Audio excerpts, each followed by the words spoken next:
She signed the marriage contract with shaking hands, her signature barely legible through the blur of tears she refused to let fall. 3 hours ago, she'd been locked in her stepfather's basement. Now she sat in a lawyer's office across from a stranger whose eyes held the kind of darkness that came from living too many lifetimes. The vampire didn't smile. Didn't speak. He simply slid the papers across the mahogany desk and waited, patient as stone, while Elena made the choice between one prison and another. At least this one came with a door she could walk through.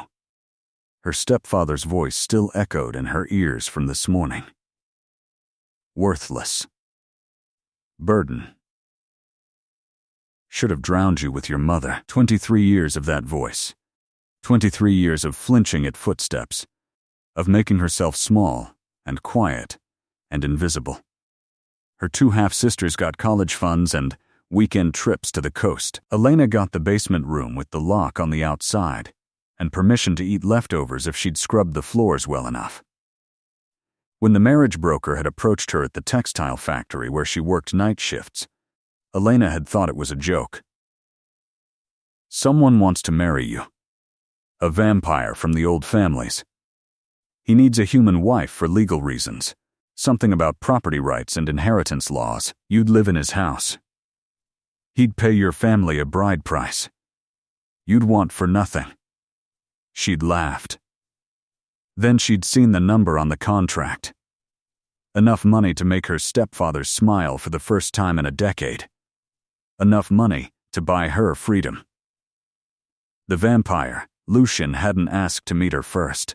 Hadn't requested a photograph or a list of her qualities. The broker said he didn't care what she looked like, how educated she was, or whether she could cook. He needed a legal human spouse. She needed an exit. The transaction was clean, but sitting across from him now in the lawyer's office, Elena wondered what kind of man married a complete stranger. What kind of creature, she corrected herself. Vampire. The word still felt foreign on her tongue, despite 3 decades of vampires walking openly among humans, holding political office, running corporations, living in plain sight. Lucian wore a charcoal suit that probably cost more than Elena had earned in her entire life. His dark hair was pulled back, revealing a face that could have been 30 or 300.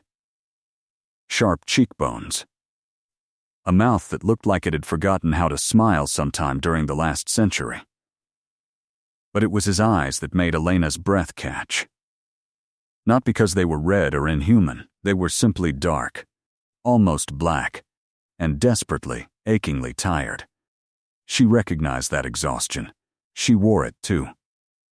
The lawyer droned through the terms. Mrs. Elena Thorne would become Mrs. Elena Ashford. She would reside in Mr. Ashford's primary residence. She would be entitled to full financial support, medical care, and legal protection under vampire human marriage law. In exchange, she would fulfill the legal role of spouse for a minimum term of 1 year, after which either party could file for dissolution. No consummation required. No affection expected. A business arrangement wrapped in wedding bands. Do you understand these terms? The lawyer peered at her over his spectacles. Elena nodded. She understood she was trading one cage for another. But this cage came with a salary, 3 meals a day, and a man who looked too tired to raise his hand to anyone.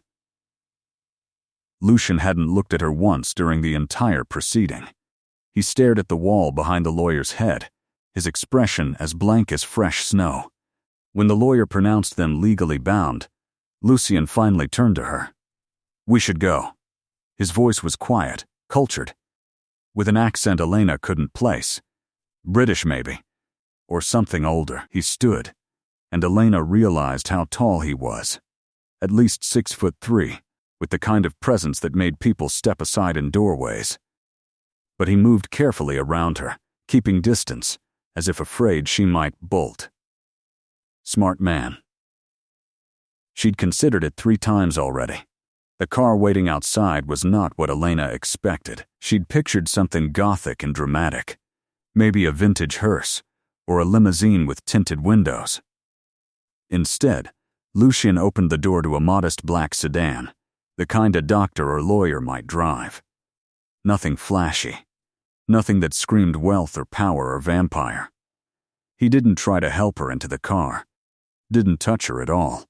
Just waited until she was settled before closing the door with careful precision and walking around to the driver's side. They drove through the city in silence. Elena watched the neighborhoods change outside her window. The factory district where she'd spent her nights breathing cotton dust. The cramped apartments where families stacked on top of each other like cordwood. Then gradually, imperceptibly, the buildings grew farther apart. Trees appeared. Actual trees, not the struggling saplings the city planted in concrete squares, but old-growth oaks with branches that created tunnels of green overhead. The houses became estates. Then the estates became invisible behind walls and gates. Lucian turned down a private road. Elena's stomach tightened. She'd made a terrible mistake. She'd signed her life away to a stranger based on nothing but desperation and a lawyer's promises. What if he was worse than her stepfather? What if the basement room he had planned for her had no windows at all? But when the house came into view, Elena's breath caught for an entirely different reason. It wasn't a mansion. It was barely larger than a normal home. Just 2 stories of warm gray stone covered in climbing roses. Windows glowed with soft light against the gathering dusk. A garden wrapped around the sides, wild and slightly overgrown, as if someone had planted it with love then forgotten to maintain it. It looked like a place where someone might actually live, not just exist. Lucian parked and sat for a moment, hands still on the steering wheel. Then, so quietly Elena almost missed it, he said, "I won't hurt you." She turned to look at him. His jaw was tight, his knuckles white against the dark leather of the steering wheel. "I know you're afraid. I know you don't know me. But I won't hurt you. You have my word, for whatever that's worth to you." Something in Elena's chest loosened, just slightly. A man who knew she was afraid, who acknowledged it instead of dismissing it, was already better than what she'd left behind.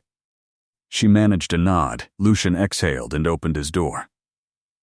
Elena followed him up the stone path to the front door. He unlocked it, then stepped aside, letting her enter first.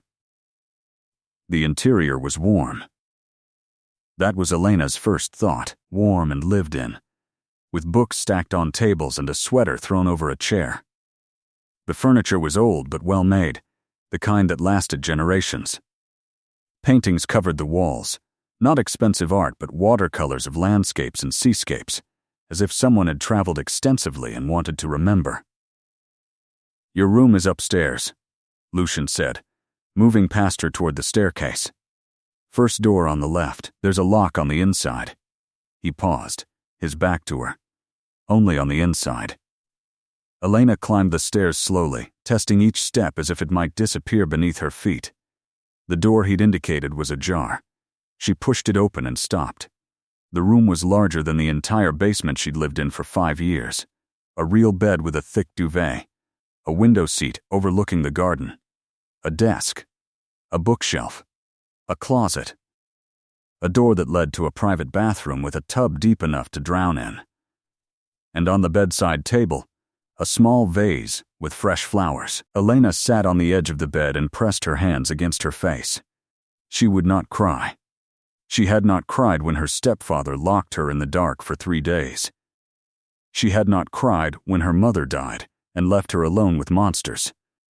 She would not cry now because a stranger had given her a room with flowers and a lock that only worked from the inside. But her shoulders shook anyway, and the tears came hot and fast. And somewhere downstairs she heard Lucian moving around, giving her privacy, giving her space, giving her the first moment of safety she'd felt in longer than she could remember. When the tears finally stopped, Elena washed her face in the bathroom sink and studied herself in the mirror. Same brown eyes, same sharp chin, same dark hair she kept short because long hair gave people something to grab. Same girl, different cage. Except this cage had flowers, and a vampire who said he wouldn't hurt her. It wasn't much, But it was more than she'd had this morning. Elena woke to silence. Not the heavy, suffocating silence of her stepfather's basement, but the gentle quiet of a house at peace with itself. Morning light filtered through curtains she didn't remember closing. For a moment she lay perfectly still, cataloging her surroundings the way prey animals check for predators. Soft mattress. Clean sheets. No sound of footsteps overhead. No shouting. No doors slamming. The flowers on the bedside table had been replaced with fresh ones. She'd fallen asleep in her clothes from yesterday, too exhausted to change, too afraid to fully undress in a stranger's house. But someone had draped a blanket over her anyway. Someone had left a glass of water on the nightstand. Someone had closed the curtains so the morning sun wouldn't wake her too early. Elena sat up slowly, her body aching in ways that had nothing to do with the comfortable bed. She'd worked a double shift at the factory before the wedding, knowing they wouldn't hold her position, knowing she was burning a bridge she might desperately need if this marriage proved to be another nightmare. Her hands still smelled like machine oil and cotton fiber. She found a note on the desk, written in careful, old-fashioned script. "Good morning. Please help yourself to anything in the kitchen. I'll be in my study if you need me. The bathroom has toiletries, and there are clothes in the closet that should fit. Take your time. Lucian." Elena read it 3 times, searching for hidden meanings or coded threats, but the words remained simple, almost painfully polite. She showered in water so hot it turned her skin pink, using soap that smelled like lavender instead of the industrial bar she'd shared with her stepsisters. The clothes in the closet were plain but well made. Jeans that actually fit her waist. Soft cotton shirts. A sweater for when the house got cold. Nothing fancy, nothing that screamed vampire wealth, but everything clean and whole and hers. She dressed slowly, armor for facing her new reality. Downstairs, the kitchen was exactly what Elena expected from a house that looked loved but slightly neglected. Copper pots hung from a rack that needed polishing. Herbs grew in pots on the windowsill, some thriving, others dying from irregular watering.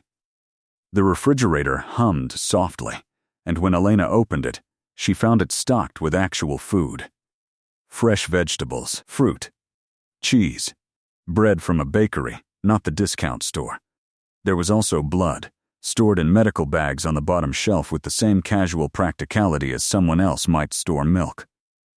Elena made herself toast and tea, her hands remembering the ritual of breakfast even as her mind struggled to accept that no one was going to burst in and tell her she hadn't earned it yet. She sat at the small kitchen table, watching dust motes dance in the morning light, and felt the strange weight of nothing happening. No crisis. No anger. No fear. Just quiet. Just breakfast. Just a moment of peace so foreign it felt dangerous. She was washing her plate when Lucian appeared in the doorway. He moved so silently she didn't hear him until he spoke. "Did you sleep well?" Elena jumped, water sloshing over the sink edge. Her heart hammered, instinct screaming at her to apologize, to explain, to make herself small, but Lucian had already stepped back, hands raised slightly in a gesture of harmlessness. "I'm sorry," he said quickly. "I didn't mean to startle you. I should have made more noise." In daylight, he looked somehow more human and less so. The exhaustion was clearer in his face, carved into lines around his eyes and mouth, but there was also something gentle in the way he held himself, a deliberate softness in his movements, as if he was very aware of how much space he took up and tried to minimize it. Elena forced her breathing to steady. "It's fine. I'm just not used to being in the morning." She stopped herself. He didn't need to know what she was, or wasn't used to. Lucian nodded slowly, as if she'd said more than she had. He moved to the coffee maker, giving her space, keeping the kitchen island between them. "I usually work in my study during the day.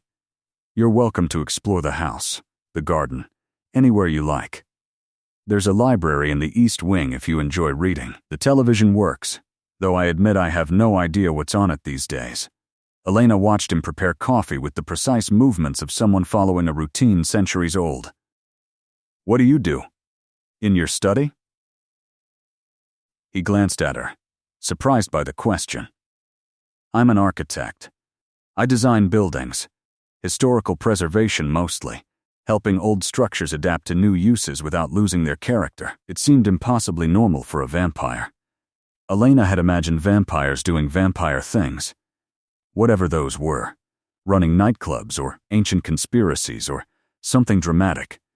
Not architecture, not paperwork and blueprints and planning meetings. "You seem surprised," Lucian observed, a ghost of amusement in his voice. "I am," Elena admitted. It's normal." Lucian's expression shifted, something almost sad crossing his features. "Most of us are," he said quietly. "Normal. We just live a very long time while being normal.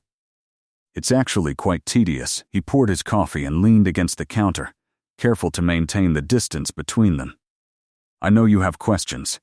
About me, about this arrangement, about why I needed to marry a human stranger.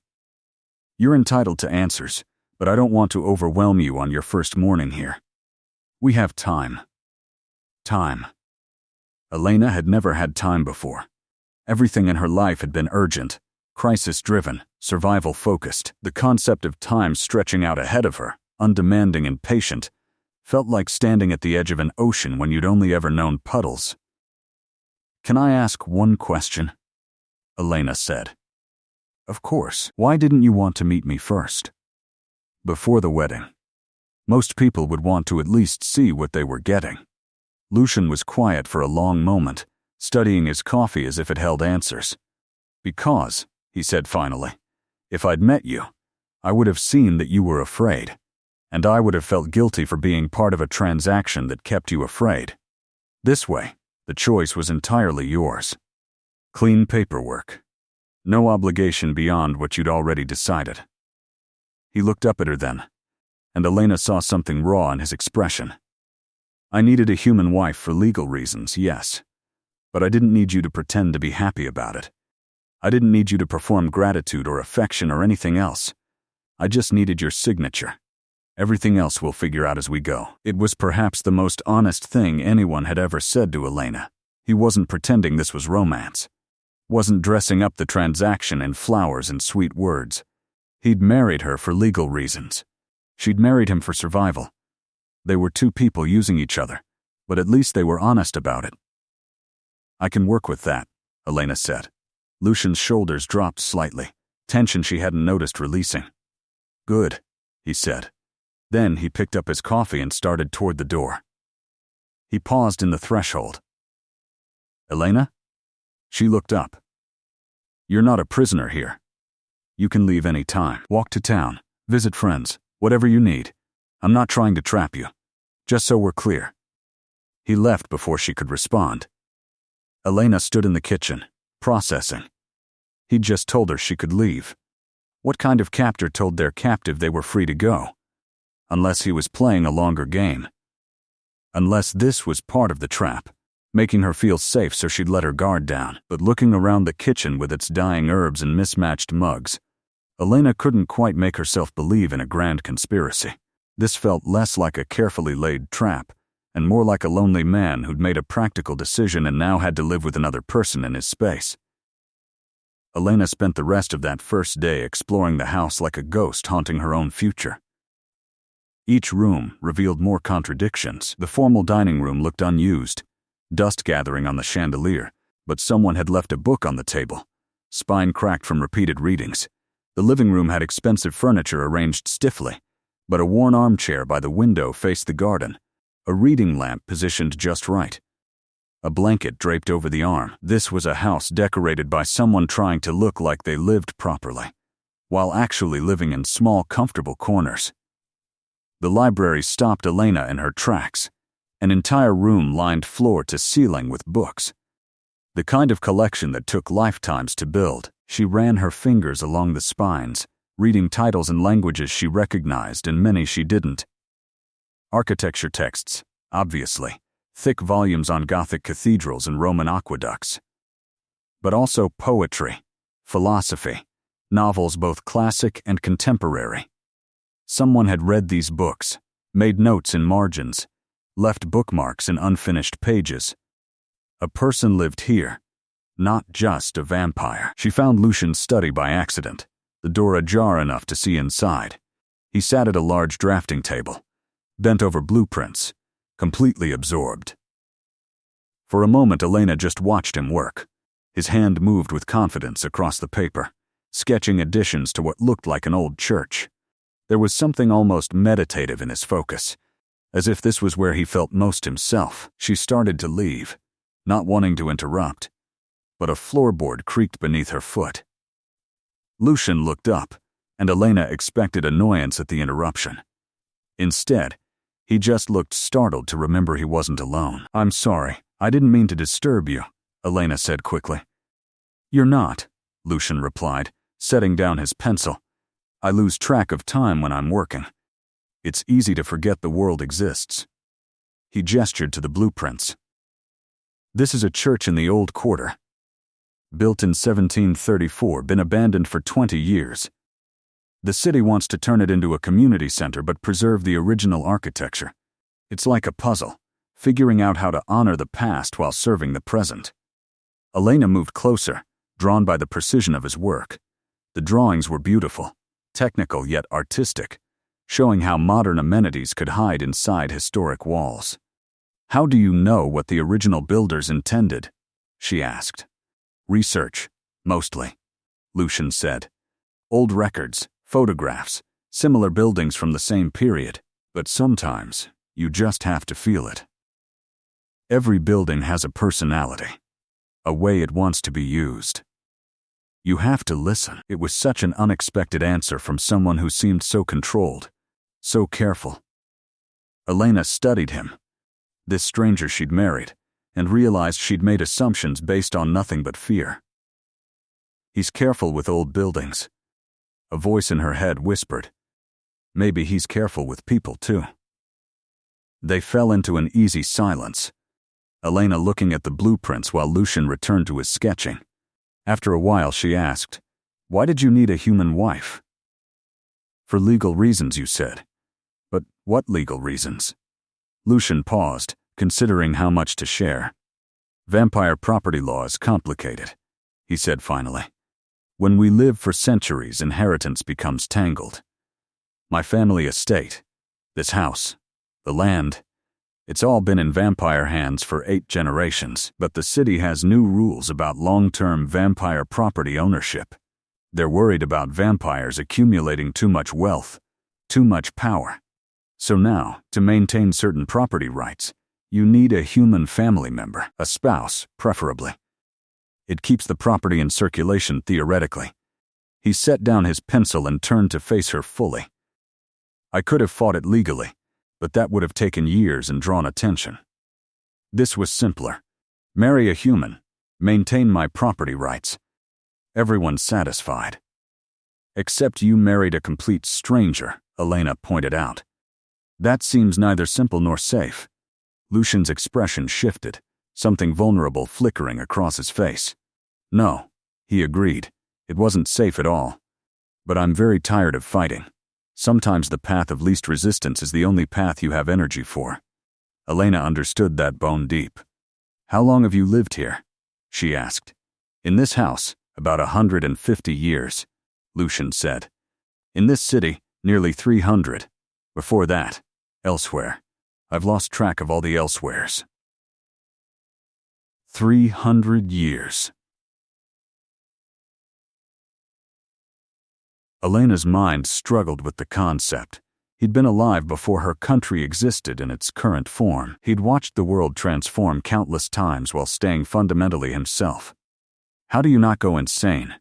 she asked before she could stop herself. "Who says I haven't?" Lucian replied, but there was dark humor in his voice. "Sanity is relative when you've lived as long as I have. You learn to find small things that matter. Projects. Puzzles. Reasons to care about tomorrow." His gaze drifted to the window overlooking the garden. "I plant roses," he said quietly. Every decade or so, a new variety. I'll never see them reach their full maturity, but someone will. That's enough. Elena felt something shift in her understanding of this man. He wasn't a monster in a mansion. He was just someone trying to find meaning in an existence that stretched too long. Someone who cared about roses he'd never see bloom, and churches he'd never worship in, and blueprints for buildings that would outlast even him. "You're not what I expected," she said. "What did you expect?"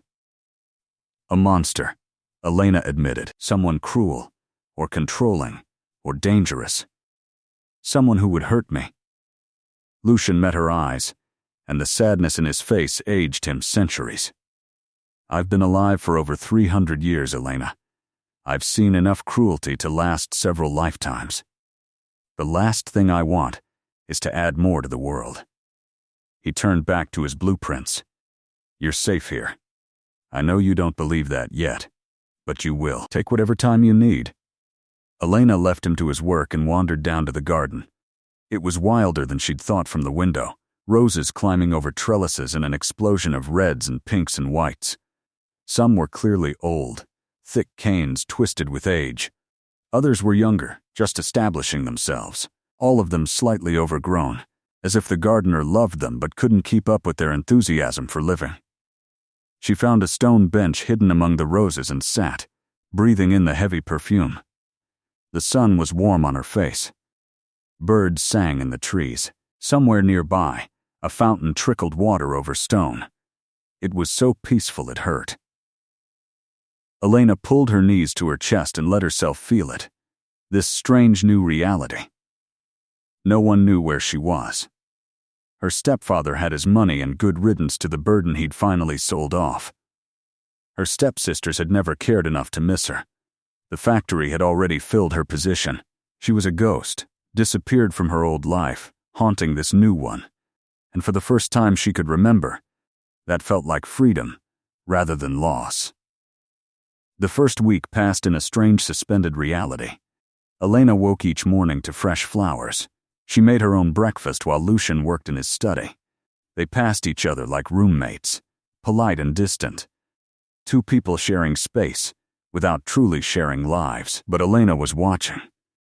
She couldn't help it, couldn't turn off the survival instinct that had kept her alive this long. She watched how Lucian moved through his own house, careful and contained, as if he didn't want to take up too much space. She watched how he ate. When he ate. Which was rarely. Mostly he drank blood from those medical bags, practical and clinical, the way someone else might drink a protein shake. No drama. No fangs at throats. Just maintenance. She watched how he worked, losing himself in blueprints and building plans for hours, emerging only when hunger or exhaustion forced him up. And she watched how he never, not once, came upstairs while she was in her room. Never knocked on her door. Never asked what she did with her days. He'd meant what he said about not being a prison.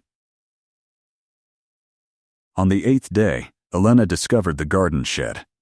She'd been exploring the grounds, testing the boundaries of her new territory, when she found it half hidden behind a wall of climbing roses. Inside, garden tools hung neatly on walls, but everything was covered in dust. It looked like someone had organized this space with care, then abandoned it. The sight made something ache in Elena's chest. She knew about things carefully built then left behind. That afternoon she asked Lucian for permission to work in the garden.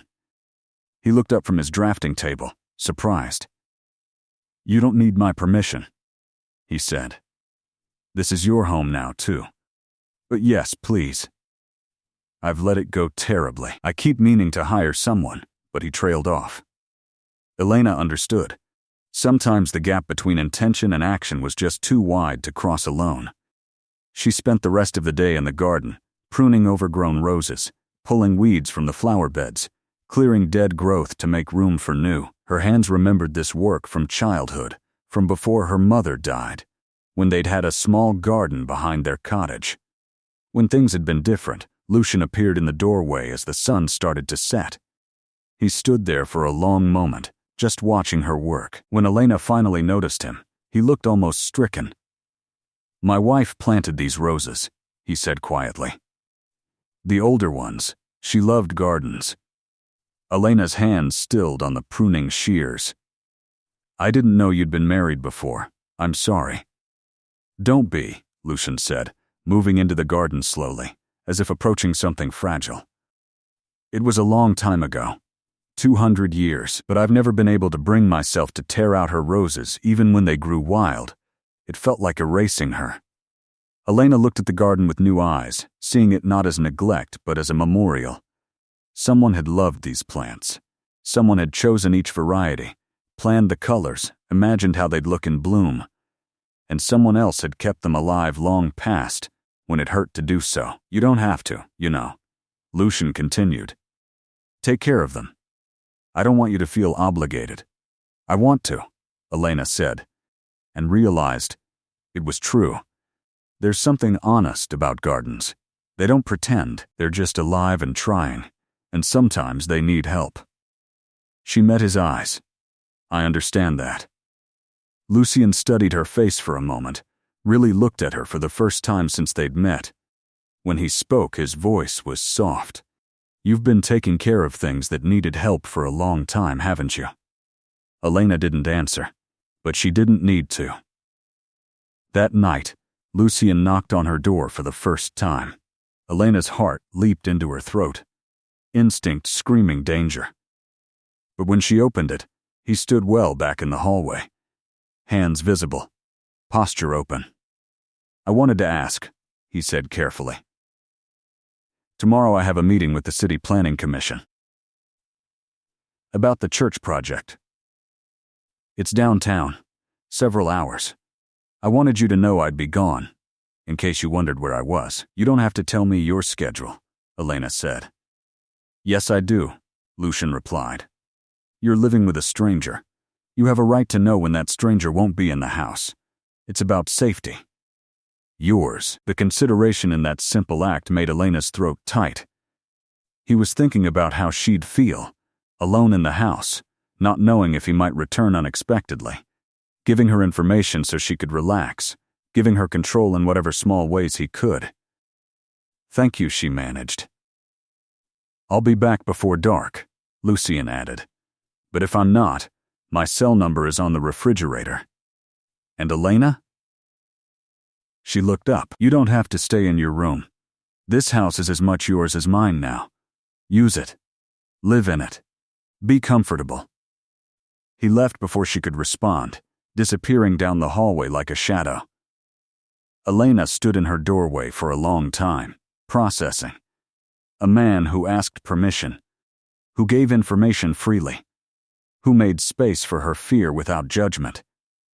Who was this vampire she'd married? The next day, alone in the house, Elena did something terrifying.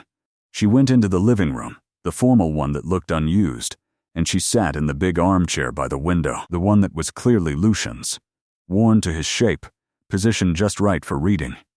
She half expected alarms to sound or for lightning to strike her for daring to touch his things. But nothing happened.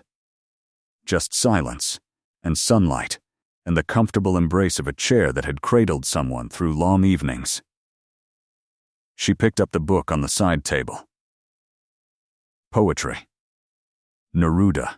The margins were filled with notes in Lucian's careful script, thoughts and reactions and underlined passages. She read, I love you without knowing how, or when or from where. I love you straightforwardly, without complexities or pride. So I love you because I know no other way. Someone had drawn a small star next to that verse. Someone had returned to it enough times to wear the page soft. Elena set the book down carefully and looked around the room with new understanding. This wasn't a museum of someone trying to live properly. This was the home of someone who'd forgotten how to share space with another person. Someone who'd been alone so long they'd built walls inside their own house, living in corners because the whole space felt too big, too empty, too full of ghosts. When Lucian returned that evening, he found Elena in the kitchen making dinner. Real dinner, not just toast or simple things. She'd found a cookbook and ingredients and decided to push against the edges of her fear. He stopped in the doorway, surprise clear on his face. You don't have to cook, he said. I wanted to, Alana replied, stirring sauce. You fed me for over a week. Seemed fair to return the favor. I don't really eat, Lucian started. Food, yes, but I don't need I know, Alana interrupted.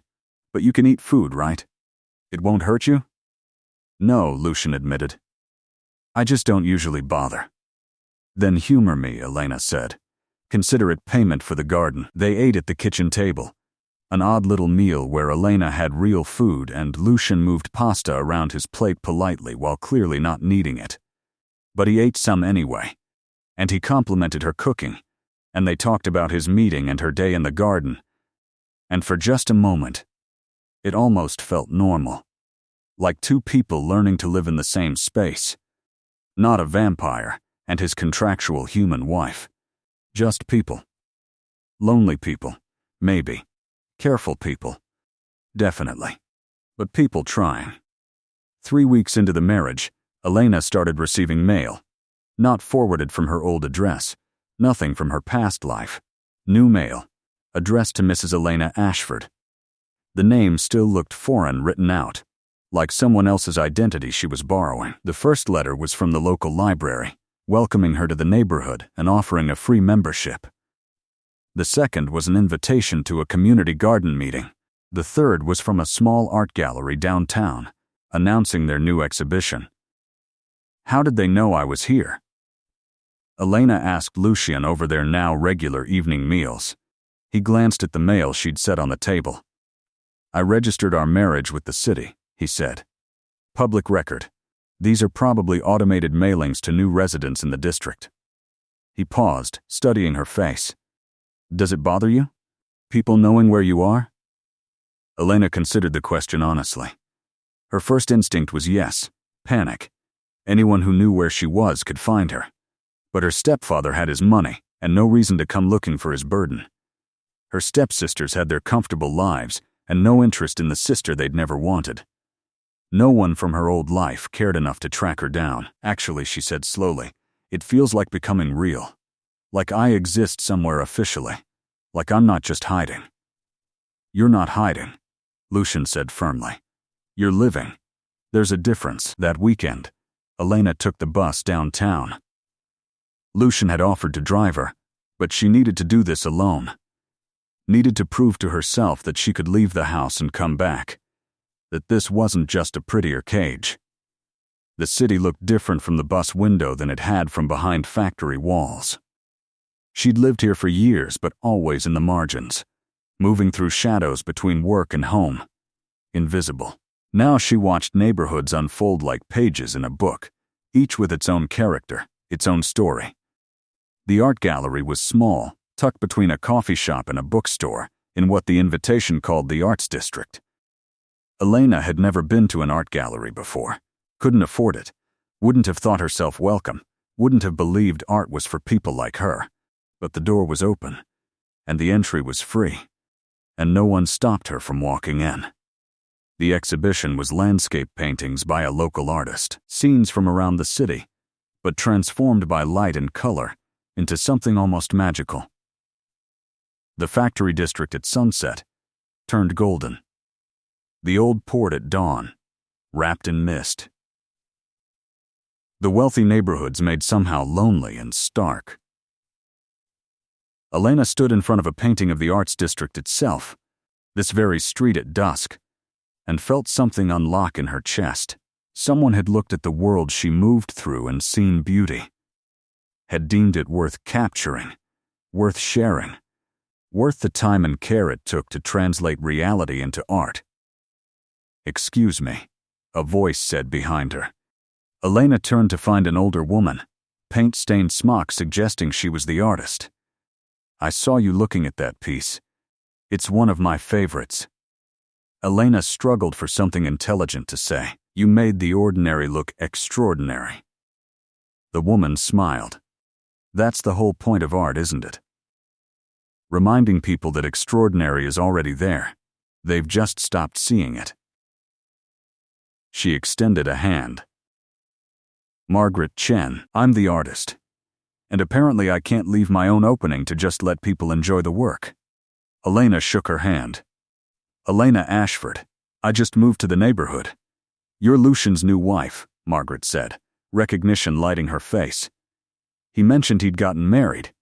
I've known Lucian for 40 years now. He designed the community center where I teach art classes. She smiled warmly. Welcome to the neighborhood. It's good for him to have someone around again. He's been alone too long. Elena didn't know how to respond to that.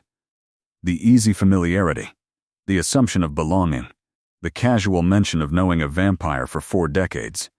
This was a world where vampires had neighbors and friendships and regular lives, where they weren't just monsters in stories but people you'd known for 40 years. They talked for a while, Margaret sharing stories about the neighborhood, about the community, about Lucian. He's one of the good ones, she said at one point. Private, keeps to himself, but his heart's in the right place. When that developer tried to bulldoze the historic district 5 years ago, Lucian's the one who organized the resistance. Saved half the old buildings in this area. Elena filed that information away. Another piece of the puzzle that was her strange vampire husband. When she returned home that evening, Lucian was in the garden. He'd started helping her with the heavier work, moving stones and repairing trellises.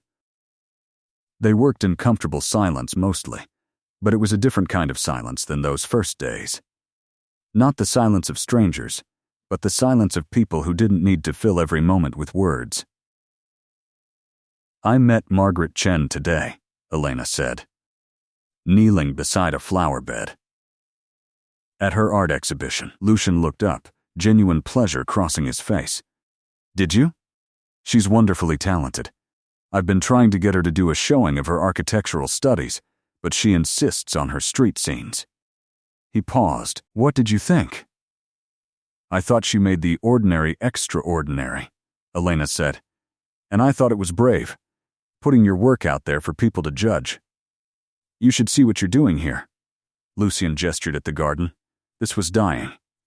You brought it back to life. That's art too. No one's going to put this in a gallery, Elena said. Why not? Lucian countered. Beauty doesn't have to be in a gallery to matter. Some of the most meaningful art happens in places people don't think to look. In gardens, in the way someone arranges their home, in small acts of care that transform spaces. Elena studied him, this vampire who saw the world through an architect's eyes, finding structure and beauty in everything. You see the world differently than most people, don't you? I've had 300 years to practice, Lucian said with a slight smile. You start noticing patterns, how things fit together, how small changes ripple outward. He sat back on his heels, looking at the garden they'd restored together. Like these roses. You pruned them 3 weeks ago. Now look at the new growth. Give it another month and this place will be completely different. But the change started with small, careful cuts. That's true for most things worth doing. That night, Elena couldn't sleep. She lay in her comfortable bed in her safe room with her inside lock and felt restless for reasons she couldn't name. Finally, she got up and wandered downstairs. The house was dark except for one light. Lucian's study. She found him at his drafting table, working by lamplight even though his vampire eyes didn't need it. When she knocked softly on the doorframe, he looked up, concern immediate on his face. Are you all right? Just couldn't sleep, Elena said. Didn't mean to bother you. You're not bothering me, Lucian replied. I don't sleep much. One of the less pleasant aspects of vampirism. You get tired, but sleep is optional, and often elusive. He gestured to a chair near his desk. Want company? Elena settled into the chair, tucking her feet under her. They sat in comfortable quiet, Lucian sketching while she watched. After a while she asked, What was she like? Your first wife? Lucian's hand stilled on his pencil. Then he set it down and leaned back. Sarah, he said softly. She was practical and funny, and completely unimpressed by vampires. I met her in 1789. I was trying to buy her family's bakery for a development project, and she told me I could take my vampire money and choke on it. Lucian smiled at the memory, and Elena saw him transform. The careful distance dropped away, replaced by genuine warmth. She negotiated with me for 3 months. He continued. Every meeting, she'd bring fresh bread and eat it in front of me, describing the flavors in excruciating detail because she knew I couldn't really taste it anymore. Said if I was going to take her family's legacy, I should at least understand what I was destroying. Elena found herself smiling. Did you buy the bakery? No, Lucian said. I fell in love with her instead. Built my development around her bakery. Designed the whole district to flow around that one building like water around a stone. He paused, lost in the past. She agreed to marry me on the condition that I never try to turn her. She wanted a normal human lifespan. Said living forever sounded boring. And I loved her enough to watch her age. Elena tried to imagine it.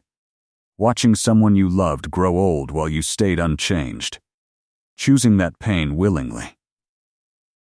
That must have been hard. It was the best and worst 40 years of my life, Lucian said quietly. Every moment was precious, because I knew exactly how finite it was.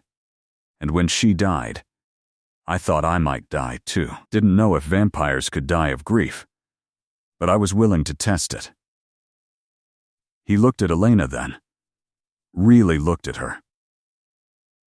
I'm telling you this because I want you to understand something. This marriage we have, it's not the same thing. You don't have to worry that I'm trying to replace her or recreate something that's gone. This is different. This is just two people trying to survive their circumstances with as much dignity as they can manage. I wasn't worried about that, Elena said, and realized it was true. She'd been worried about a lot of things, but never that Lucian might confuse her with a ghost. Why the roses, though? Why keep the garden? Letting go of her would feel like losing her twice, Lucian admitted. The roses are proof she existed. That we existed. That something beautiful happened here once. He turned back to his blueprints, but his voice was soft. I know it's probably unhealthy. Margaret tells me so every few years. But I'd rather keep the garden than forget what it was like to be that happy. Elena understood that too. The desperate need to hold on to proof that better things were possible. She found herself telling him about her mother, about the small garden they'd had, about how her mother died when Elena was 13, and her stepfather sold the cottage within a month. I never got to say goodbye to the garden, Elena said. By the time I understood we were moving, it was already gone. Someone had paved it over for a parking space. She looked up at Lucian. Maybe that's why I wanted to help with this one. It felt like getting a second chance at something I'd lost. They talked until dawn, sharing stories of the people they'd loved and lost, the homes they'd left behind, the versions of themselves that no longer existed. By the time the sun rose, something had shifted between them. Not romance, but something equally valuable. Recognition. Two people who understood what it meant to keep gardens growing in memory of ghosts. The next few weeks settled into a rhythm. Elena worked in the garden and explored the neighborhood. Lucian designed buildings and slowly taught her about architecture, pointing out details she'd never noticed. The way a doorway framed a view, how windows could manipulate light, the conversation between old structures and new additions. He took her to see the church he was restoring. She stood in the nave while he explained how he'd preserved the original stained glass while adding modern climate control. His passion for the work was evident in every gesture, every careful explanation. This building has been here for nearly 300 years, he said, running his hand along a stone column. It's survived wars and floods and changing times. My job is to make sure it survives 300 more while still being useful to the people who need it now. You love old things, Elena observed. I love things that endure, Lucian corrected. Things that prove lasting as possible. Everything in my life has been temporary except the buildings. They outlast me. There's comfort in that. One evening, Margaret invited them both to dinner. Elena felt nervous walking up to the artist's brownstone, Worried about being out in public as Lucian's wife. Worried people would have expectations she couldn't meet. But Margaret welcomed them warmly, and her husband Tom was a gentle man who made terrible jokes and clearly adored his wife. Over wine and pasta, they told stories about the neighborhood, about when vampires first came out of hiding 50 years ago, about the awkward integration period, the fear and fascination, the slowly building trust. Lucian helped with that, Tom said. Half the vampires in this district, Lucian vouched for them with the neighborhood association, proved they were just people trying to live their lives. Margaret patted Lucian's hand. He forgets to mention he also organized the humans, made sure no one got pushed out when vampire money started flowing in, built subsidized housing, protected rent controls, made sure the community could stay diverse. Elena looked at her husband with new eyes. You did all that? Someone had to, Lucian said uncomfortably. I'd lived here long enough to care about who my neighbors were. On the walk home, Elena asked, why don't you talk about the things you've done? The good things? Because they weren't acts of charity, Lucian said. They were selfish. I wanted a neighborhood where I could live peacefully, where humans and vampires could coexist without constant tension. Every building I saved, every policy I fought for, it was for my own benefit. Making the world more livable for everyone makes it more livable for you, Elena pointed out. That's not selfish. That's just intelligent kindness. Lucian stopped walking, surprise clear on his face. I never thought of it that way. Elena smiled. You love things that endure, right? Communities endure. Neighborhoods endure. You were building something meant to last. Of course you care about it. Something in Lucian's expression shifted. He looked at Elena like he was seeing her clearly for the first time. You're very wise, he said softly. I don't think you're giving yourself enough credit. I've just had a lot of practice surviving, Elena replied. You learn to see what actually matters. That night, Elena lay in bed thinking about survival versus living. For years she'd been in survival mode. Every decision filtered through the question of whether it would keep her safe, keep her fed, keep her hidden from her stepfather's anger. But here, in this house with its garden and its ghost roses, and its lonely vampire who built communities while thinking he was being selfish, she was starting to live. Starting to make choices based on what she wanted rather than what would hurt least. The next morning she found Lucian in the kitchen earlier than usual. He looked nervous, a stack of papers on the table in front of him. Elena? I need to ask you something. She poured coffee, wary. Okay. I have a gala next month, Lucian said, for the Historical Preservation Society. I'm receiving an award for the church restoration. It's a public event, fairly high profile. He looked uncomfortable. I know we agreed this marriage was private, but people will expect to see my wife there. If you're not comfortable, I can make excuses, but I wanted to ask. Elena processed this.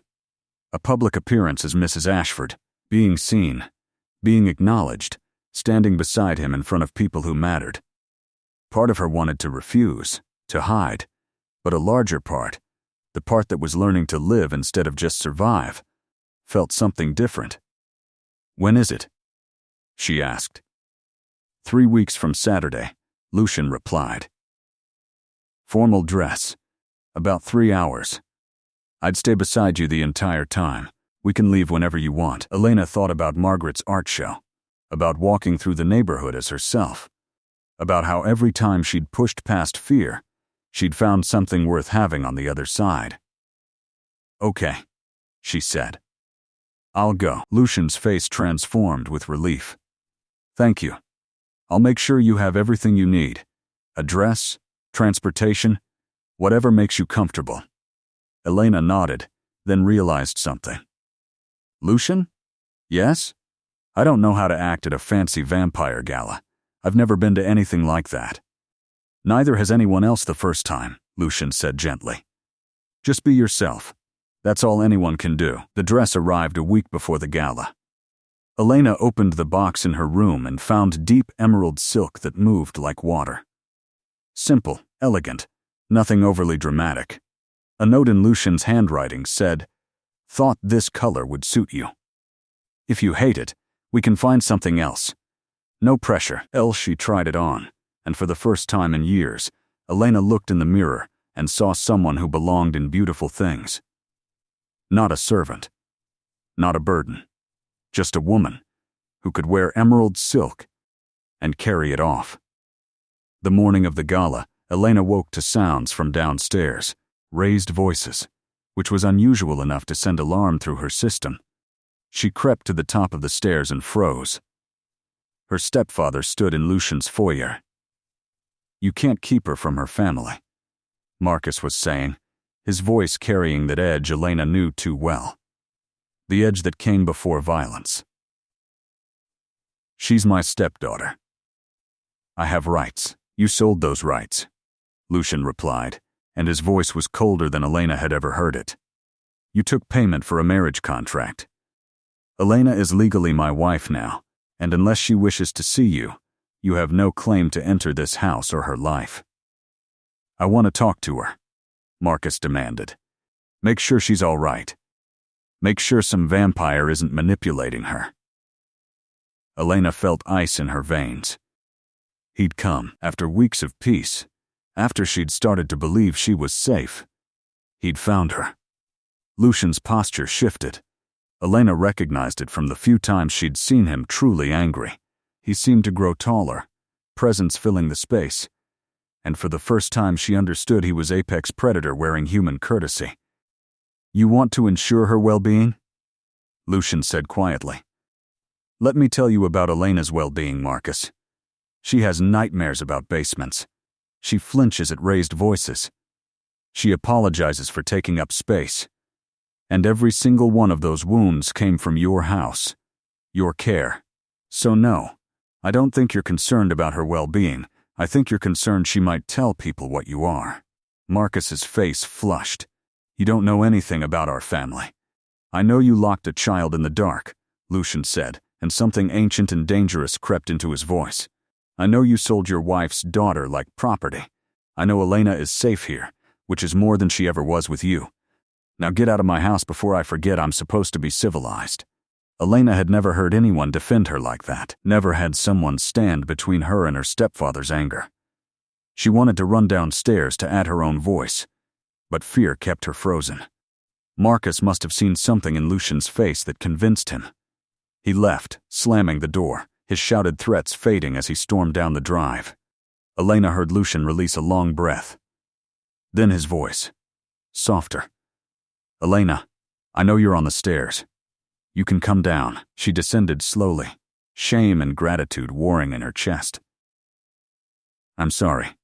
I didn't know he'd come here. I should have told you about him properly. You have nothing to apologize for," Lucian said firmly. He turned to face her, and his expression was carefully controlled. "Are you all right?" "I don't know," Elena admitted. She sat on the bottom stair, legs suddenly unsteady. "I thought I was free. I thought signing the contract meant he couldn't touch me anymore." "You are free," Lucian said. "And he can't touch you. Not legally, not physically. This house is warded. The property line has protections I set up decades ago. He can't come back without invitation." Elena looked up at him. "You protected me. Before you even knew if I'd want protecting." Lucian moved to sit on the stair beside her, careful to leave space between them. "When I agreed to marry a human stranger," he said quietly, "I knew there had to be a reason someone would take that deal. No one marries a vampire they don't know unless they're running from something worse. I didn't want to pry, didn't want to make you relive anything you weren't ready to share. But I made sure you'd be safe here, whatever you were running from." He was quiet for a moment. "I'm sorry I couldn't protect you sooner. I can only protect you now." Something broke open in Elena's chest. She'd spent so long being strong, being careful, protecting herself because no one else would. Having someone else shoulder that weight even partially, even temporarily, felt like being able to breathe fully for the first time in years. "Thank you," she whispered. Lucian nodded, then stood. "The gala is tonight. If you'd rather not go after this morning, I understand completely. I can make excuses." Elena thought about hiding, about letting fear make her decisions, about giving Marcus even one more moment of power over her life. "No," she said, standing. "I want to go. I want to walk into that room as Elena Ashford and show everyone that I belong there. Show myself that I belong anywhere." Lucian smiled, and it reached his eyes. "Then let's show them exactly who you are." That evening, Elena descended the stairs in her emerald dress. Lucian waited in the foyer in a formal black suit, and when he saw her, he went very still. "You're beautiful," he said simply. Not the automatic compliment of a husband, but the genuine observation of someone seeing her clearly. Elena felt her cheeks warm. "You clean up pretty well yourself." The gala was held in a restored mansion in the historic district. Of course, Lucian had designed the restoration. As they entered, Elena felt eyes turn their way. Whispers followed them. The normally reclusive Lucian Ashford with a wife. No one had expected it. But Lucian kept his hand lightly at her back, a steadying presence, and introduced her to people with quiet pride. "This is my wife, Elena." Over and over, Elena heard herself introduced that way. Not just as an accessory, not as that human he married, but as his wife, with her name with respect. She met city planners and architects, artists and historians, vampires and humans mixing easily in formal wear and polite conversation. Margaret was there, beaming at them both. "You both look wonderful," she said, pulling Elena aside while Lucian was cornered by the mayor. "How are you holding up?" "Terrified," Elena admitted. "But also okay? I didn't know I could do this." Margaret squeezed her hand. Lucian chose well. Not everyone could match his particular brand of quiet strength. When they announced Lucian's award, Elena stood with the crowd to applaud, watched him accept with humble grace, deflecting praise to his team, thanking the community for trusting him with their history. And when he looked out at the crowd, his eyes found hers, and something in his expression said this matters more. "Because you're here." During dinner, seated at a table with other architects and their spouses, Elena found herself drawn into conversation about the neighborhood, about the church restoration, about what made a building worth saving. She realized she had opinions, knowledge gained from weeks of Lucian explaining his work, from walking the historic district with new eyes. A woman across the table, another architect's wife, leaned in. "How do you handle it, being married to someone so dedicated to his work?" Elena considered the question. "I think Lucian's work is important," she said slowly. "He's not just designing buildings. He's preserving history and creating spaces where communities can thrive. Why would I want him to be less dedicated to that?" The woman smiled. "You really love him." Elena opened her mouth to correct her, to explain this was a business arrangement, a marriage of convenience. But the words stuck, because somewhere in the past weeks, in gardens and kitchens and late-night conversations, something had shifted. She might not love Lucian the way romance novels described, but she loved his gentle care with old buildings, his patient teaching, the way he defended her to her stepfather, the roses he couldn't let die. She loved the life they were building in the spaces between. After the gala, everything felt different. Elena had stood beside Lucian in public, met his world, been accepted as his wife not just on paper, but in reality. When they returned home that night, neither of them went immediately to bed. Instead, they ended up in the kitchen, like they had so many evenings. Elena making tea while Lucian leaned against the counter. "You were remarkable tonight," he said. "Completely natural, like you'd been attending galas your whole life." Elena laughed. I was pretending the entire time. Isn't everyone? Lucian replied with a slight smile. The trick to formal events is realizing everyone else is just as uncomfortable. They're all pretending too. She handed him tea he didn't need but always accepted. Thank you for defending me this morning. Against Marcus. You didn't have to do that. Yes, I did, Lucian said firmly. You're my wife. That means something to me. Even if this marriage started as a transaction, it means you're under my protection. It means I won't let anyone hurt you, including people from your past. He paused. I should have asked this weeks ago. But do you feel safe here?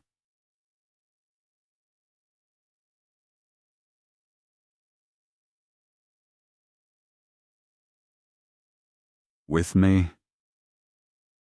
Elena met his dark eyes and answered honestly. Yes. More than I've ever felt anywhere. Lucian's shoulders dropped slightly, tension releasing. Good. That's good. They stood in comfortable silence, sipping tea, until Elena asked the question that had been building all evening. Lucian, what happens after the year? The contract said either party could file for dissolution after 12 months. We're almost at 6 now. What happens then? Lucian set down his tea carefully. That depends on what you want. If you want your freedom, a divorce, a settlement that sets you up independently, I'll arrange all of it. No questions, no judgment. You'll walk away with enough money to start whatever life you choose. And if I don't want that? Elena asked quietly. Then we continue as we are, Lucian said. Or we renegotiate. Make this marriage real instead of contractual. Whatever you're comfortable with. He looked at her steadily. Elena, I won't trap you. This only works if you want to be here. I need you to know you have choices. Elena nodded slowly. 6 more months to decide the rest of her life.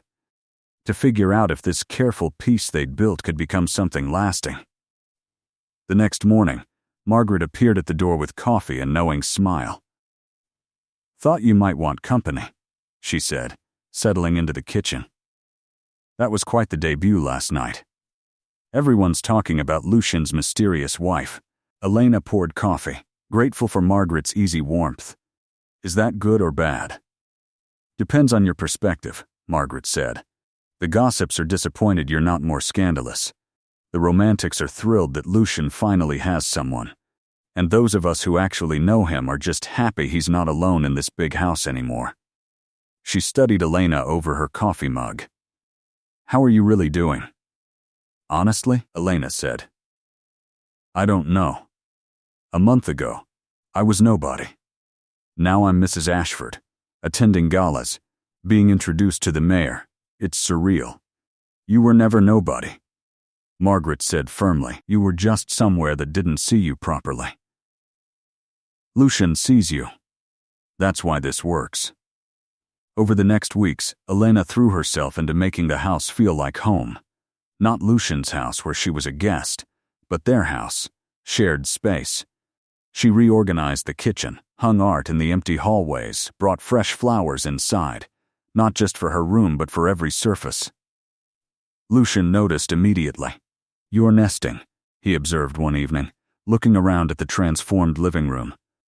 Elena paused, worried she'd overstepped. Is that okay? It's wonderful, Lucian said, his voice thick. This house has been a museum for decades.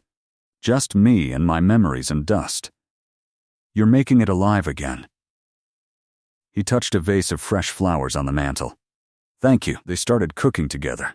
Or rather, Elena cooked while Lucian kept her company, occasionally helping with tasks that didn't require actual tasting. They developed routines. Morning coffee, evening meals, weekends in the garden, small domestic rituals that felt more intimate than romance.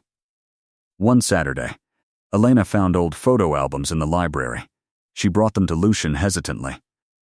Is it okay if I look at these?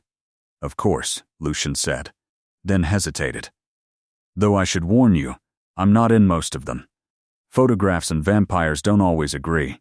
We show up, but often strangely. But Sarah's in there. My first wife, if you'd rather not look. I'd like to, Elena said, if that's okay. They spent the afternoon going through albums together, Lucian telling stories about people and places long gone. Sarah was there, captured in old photographs, a woman with laugh lines and capable hands. She looked happy, surrounded by bread and light. She was beautiful, Elena said.